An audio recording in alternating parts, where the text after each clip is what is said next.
أعزائي المشاهدين، السلام عليكم ورحمة الله وبركاته. أهلا ومرحبا بكم. معكم عماد العطار. النهاردة إن شاء الله هنتكلم عن حاجة شغلة الرأي العام. الأسعار النهاردة عمالة تزيد بطريقة جنونية، والناس عمالة تكلم نفسها في كل مكان. الناس فعلا هتنجن. تعالوا نشوف الرئيس عبد الفتاح السيسي بيقول إيه. شوفوا، لكل اللي بيسمعني من رجال الأعمال وللشباب وللمصريين، إذا ما كناش هنشتغل عشان نقلل فجوة الدولار يا دكتور شادي، فجوة الدولار. طب احنا عملنا ايه السنين اللي فاتت؟ لما كنا بننزل نجيب من الأسواق يا دكتور معيط، مش كده؟ احنا حليناها لغاية لما بقيناش قادرين نحل. حليناها ايه؟ مش كده يا دكتور؟ ننزل الأسواق نشتري 3-4 مليار دولار عشان ندي للبنك المركزي عشان نحافظ على 34 مليار دولار اللي هو الرقم اللي احنا مثبتينه في البنك المركزي عشان يوفر طلبات 3-4 شهر او اكتر، مش كده؟ كنا بننزل نجيب من الاسواق ونزود حجم الدين علينا، ونزود ايه؟ حجم الدين. انا بقول كلام طيب. احنا خلاص ما نقدرش نعمل كده تاني خلاص. اذا لازم نواجه اللي احنا فيه ده كلنا بان احنا نقلل فاتوره استيرادنا بالدولار. بيقول لو تخلصت النهارده من أزمة الدولار في مصر مش هيهمني أي حاجة. الرئيس عبد الفتاح السيسي قال اللي اتعمل في مصر يا جماعة مش شوية، اللي اتعمل في بلدنا حرام يضيع مننا، وربنا سبحانه وتعالى عنا في ظل الظروف. لا يمكن أبدا دولة زينا تعمل اللي عملناه. طبعا عمل كتير جدا جدا جدا وبنى كتير جدا جدا، وعمال يحاول انه يقوم دولة بقالها 30 سنة في خراب. الرئيس عبد الفتاح السيسي ما بينامش. انا حاسس بيه، حاسس انه فعلا ممكن ينام ساعة او ساعتين، ممكن يكون بالعافية كمان، والساعتين دول تلاقيه عمال يفكر ويفكر. الجهات التنفيذية برضو خلي بالكم في قلق. انا حاسس ان الوزراء واعضاء مجلس الشعب، اعضاء مجلس النواب والشورى وكل الناس دي كلها اعتقد انها ما بتنامش زي الشعب كمان يا سادة، ما بينامش. السجن والموت اهون بكتير من العيشة اللي احنا عايشينها. بجد صعب قوي لما عيلة يجي يطلب منك اكل، ولا يجي يطلب منك حاجة، ولا تعليم، ان انت مش قادر تعمل له حاجة. بجد صعب. انا بجد هو احنا فين الناس اللي هم يعني عايشين معانا في البلد دي؟ حاسين بينا اللي احنا بنعمله ولا اللي احنا فيه ولا اللي احنا يعني انا بجد مش عارفه اقول ايه. انا بجد انا عاجزه عن الكلام. عشان انا واحده زيي ارمله بقالي 9 سنين باخد معاش تكافل وكرامه 500 جنيه، وانا مأجره ب 1700 جنيه، وانزل عشان اجيب الاكل لعيالي الاقي البصل ب20 جنيه، الاقي البطاطس ب25. يعني انا مش عارفه اعمل لقمه لعيالي. فعلا الشعب النهارده ما بينامش. النهارده انا بلوم على الساده الاعلاميين اللي طبعا عمالين يقول لك الشعب مرتاح، الشعب مرتاح. الشعب على فكره اصل الموضوع ما بقاش سر، الموضوع ما بقاش سر. بالمناسبه انا ليا عتاب على الاعلام. ليا عتاب ايه على الاعلام؟ انتوا ليه بتصوروا المصريين بان هم ملتعين على الاكل والشرب؟ غلي بقى ب10 جنيه. لما غلي انت عارف النهارده بكام؟ النهارده بكام؟ في اماكن وصل 17 واماكن وصل 4 و25 جنيه. لا يمكن ان يستمر الحال هكذا. النهارده كل واحد يطلع يقول ايه؟ يقول يا جماعه كلوا بجنيه، كلوا ب3 جنيه، اللي يربط على بطنه اللي مفيش مشكله. الشعب فعلا ربط على بطنه قوي قوي قوي قوي لدرجه ان خلاص العمليه احتدمت قوي. الله يكون في عونك يا ريس، الله يكون في عون الجهات التنفيذيه اللي فعلا ما بتنامش. انا حاسس ان الرئيس عبد الفتاح السيسي كل ما يخش مثلا ينام على المخده تلاقيه فكره شغال. يعني بيقول انا عندي 120 مليون مصري اكلهم فعلا منين؟ والنهارده العمليه عماله تزيد وتزيد وتزيد، بيبني وعايز ياكل والكلام ده كله، فتلاقيه عمال يفكر. الله يكون في عونك يا ريس. الرئيس عبد الفتاح السيسي قال فعلا اللي اتعمل في بلدنا حرام يضيع مننا، لان احنا عملناه في ظروف صعبة جدا جدا جدا. كنا طالعين من 30 سنة خراب، وجه برضو سنتين كانوا ربنا يعلم بيهم.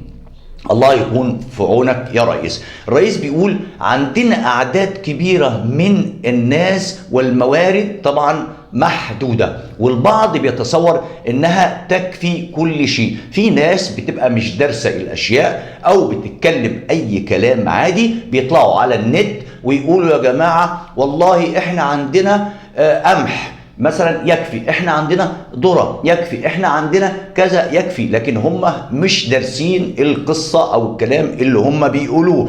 طبعا في ناس كتيرة قوي قوي قوي قوي بتطلع على النت وتهبل وتخبط، فالكلام ده بيكون آثاره سلبي على الجهات التنفيذية وعلى الناس اللي بتبني الدولة. وأضاف الرئيس عبد الفتاح السيسي خلال لقائه مع المسؤولين والإعلاميين على هامش الاحتفال بعيد الشرطة ال 72 إن مصر زادت اليوم 26 مليون منذ 2011. يعني احنا زدنا 26 مليون نسمة من 2011 للنهارده.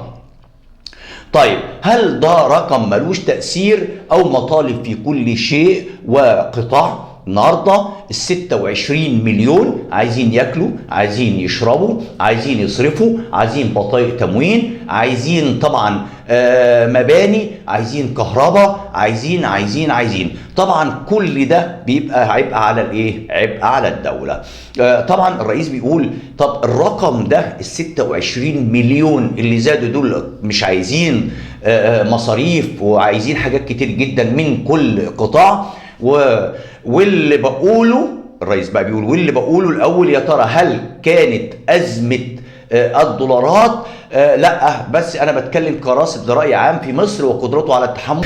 طبعا الرئيس بيتكلم فعلا كلام واقعي، بيقول ان الزيادة دي لها اثر طبعا على المصريين، يعني حوالي 26 مليون نسمة زيادة. بالنسبة للأسعار دي أنا سايبها للناس المتخصصة، لأن الموضوع بيقفز قفزة غبية جدا جدا ورهيبة جدا جدا جدا. النهاردة بالليل سعر والصبح سعر. الدولار بعد ما كان ب8 بقى ب10 بقى ب15 بقى ب18 بقى ب20 بقى لغاية ما قفز قفزة لا نتخيلها. الإعلاميين كانوا بيطلعوا يصرحوا للمصريين لا يا سادة الدولار عمره ما هيوصل 18، احنا بنقول لكم اهو الدولار مش هيوصل 18 وعلى ضمانتنا، بعد كده يا جماعة الدولار مش هيوصل 20، بعد كده الدولار يا جماعة خلاص ثابت مش هيوصل 30.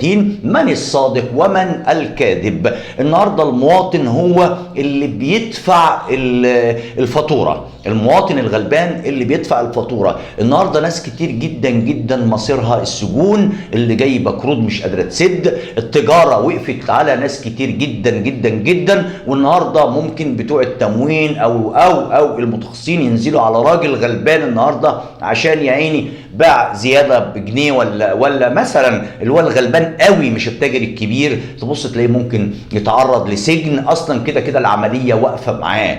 فالنهاردة لازم يكون في رحمة للجميع، المفروض يكون في رحمة للجميع، وخاصة الناس اللي عليها قروض والعملية وقفت. يا ريت موضوع القروض ده يتنظر فيه، لان في ناس كتير جدا جدا جدا مصيرها الى السجون، والعملية بوخت قوي قوي قوي في موضوع التجارة، لان التجارة ناس كتير بدأت انها ما تشتريش او ما تقدمش على الشراء بسبب الغلاء، فبالتالي ان التجاره وقفت. واحد رايح يجيب قرض عشان يتاجر وينمي تجارته، وقفت العمليه، والقروض بتطالب وبتزود، وطبعا العمليه بجد احتدمت قوي على ناس كتير. فلا بد من تدخل المسؤولين لحل هذه المشكله، لان لازم لها حل، لازم حل، لان الموضوع فعلا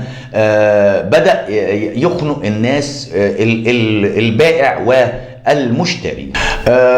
الرئيس عبد الفتاح السيسي بيقول الأمور كانت بتسير بشكل جيد حتى 2020، والنمو أكثر من 6%، وليس ذلك لفئة أو طبقة. يعني العملية كانت الأمور ماشية بشكل طبيعي جدا وبتسير بشكل طبيعي وجيد 2020، والنمو كان زايد أكتر من 6%. ومش ده لفئة معينة أو طبقة معينة أو طائفة معينة، لا، وإنما لكتلة الناس التي نستهدفها، وهو الغلبان. والحكومة تكون أعينها دائما على الغلبان، قائلا لأنه بيطحن في الأرض، وهيجيب منين ويصرف منين ويجيب لبس ازاي ويدفع كهرباء ازاي ومية ازاي ويودي ولاده المدارس ازاي. فعلا يا ريس صح، الكلام ده صح فعلا. الناس النهاردة عمالة تكلم نفسها، بتقول هنودي مدارس ازاي وهنصرف ازاي وكهرباء ازاي وميه ازاي، والمرتب هو مرتب محدود، والعمليه عماله ترتفع بدرجه خياليه. فعلا الرئيس بيقول فعلا ان المواطن فعلا بينطحن في الارض، وهيجيب منين؟ صح، وهيجيب منين وهيصرف منين وهيلبس ازاي وهيدفع ازاي وكهرباء ازاي. فعلا صح. وتابع الرئيس عبد الفتاح السيسي الفكرة كلها ما كانتش أبدا أزمة أوليات، والموضوع كان واضح إن الدولة لابد أن تتماسك بأسرع وقت ممكن. لكن خلي بالكم لو حليت أزمة الدولار فيك يا مصر ولا يهمني أي حاجة تانية. الأزمة دي إيجابياتها حاجة واحدة بس، وهي فرض الحل علينا، وإننا لازم نحل مسألة الدولار بشكل إيه بقى نهائي. الرئيس عبد الفتاح السيسي بيقول مشكلة الدولار لو اتحلت أنا ما يهمنيش أي حاجة في مصر، وإن شاء الله أنا حاسس إنها هتتحل. المطلوب في فترة زمنية قصيرة نصل بمعدلات تصديرنا والتصنيع داخل مصر يخلي حجم الدولار المتاح بشكل طبيعي سلس، ويكفي الانفاق على هذه او على هذا الاستيراد. شفتوا الحل ايه بقى؟ ان فترة زمنية قصيرة نصل بمعدل تصديرنا والتصنيع داخل مصر، يبقى احنا نصنع ونصدر. يعني المفروض في فترة زمنية قصيرة ان احنا نصدر ونصنع داخل مصر، ونخلي حجم الدولار المتاح بشكل طبيعي سلس، ويكفي الانفاق على على هذا الاستيراد اللي احنا بنستورده، ونزود المؤاخذة الصادر بتاعنا بالدولار، والمستلزمات اللي بنجيبها من بره تقل عن كده بصناعات كتير تخش. وانا بقول في قايمه ب 140 150 منتج او مستلزم انتاج. ال 150 دول يوفروا من 25 ل 30 مليار دولار احنا بندفعهم بالفعل دلوقتي. لما تدخلهم في الصناعه امتى تدخلهم؟ بعد سنه ولا 2 ولا 5 ولا 10؟ بسرعه. كل ما هتدخلهم اسرع الناتج المحلي بتاعك زاد. تمام، ضرايبك ممكن تزيد، مستوى البطاله اللي انت يعني لما اتكلم فيه ان احنا كنا 14 و13 وكده، احنا بنتكلم دلوقتي في 7 و4. صحيح، مش كده يا دكتور معيد؟ 7 و4 دلوقتي. صحيح. ده بعد ايه؟ ده بالرغم من الظروف القاسيه اللي احنا موجودين فيها ديت. تمام يا سادة. الرئيس عبد الفتاح السيسي ما بينامش، انا عارف دي، انا واثق منها قوي قوي قوي. يعني نصب عينه والحكومة أيضا على المواطن الغلبان. يا سادة ده رئيس دولة ويهمه إنه يقعد على كرسيه في أمان وطبعا الامان ده ينعكس على المصريين انهم يكونوا في امان. الرئيس عبد الفتاح السيسي انا حاسس ان شاء الله باذن الله ان فتره قصيره جدا جدا جدا هيكون معدل تصديرنا وتصنيعنا داخل مصر هيخلي حجم الدولار متاح باذن الله بشكل طبيعي وسلس، ويكفي ان شاء الله الانفاق على هذا الاستيراد اللي احنا بنستورده ان شاء الله باذن الله. وفقك الله يا ريس، وربنا معاك وربنا مع الحكومه، واحنا كلنا معاك كاعلاميين، وان شاء الله باذن الله لو احتجتنا يا ريس احنا فعلا معاك بسواعدنا وبقلوبنا وبعقولنا ان شاء الله. وتحيا مصر.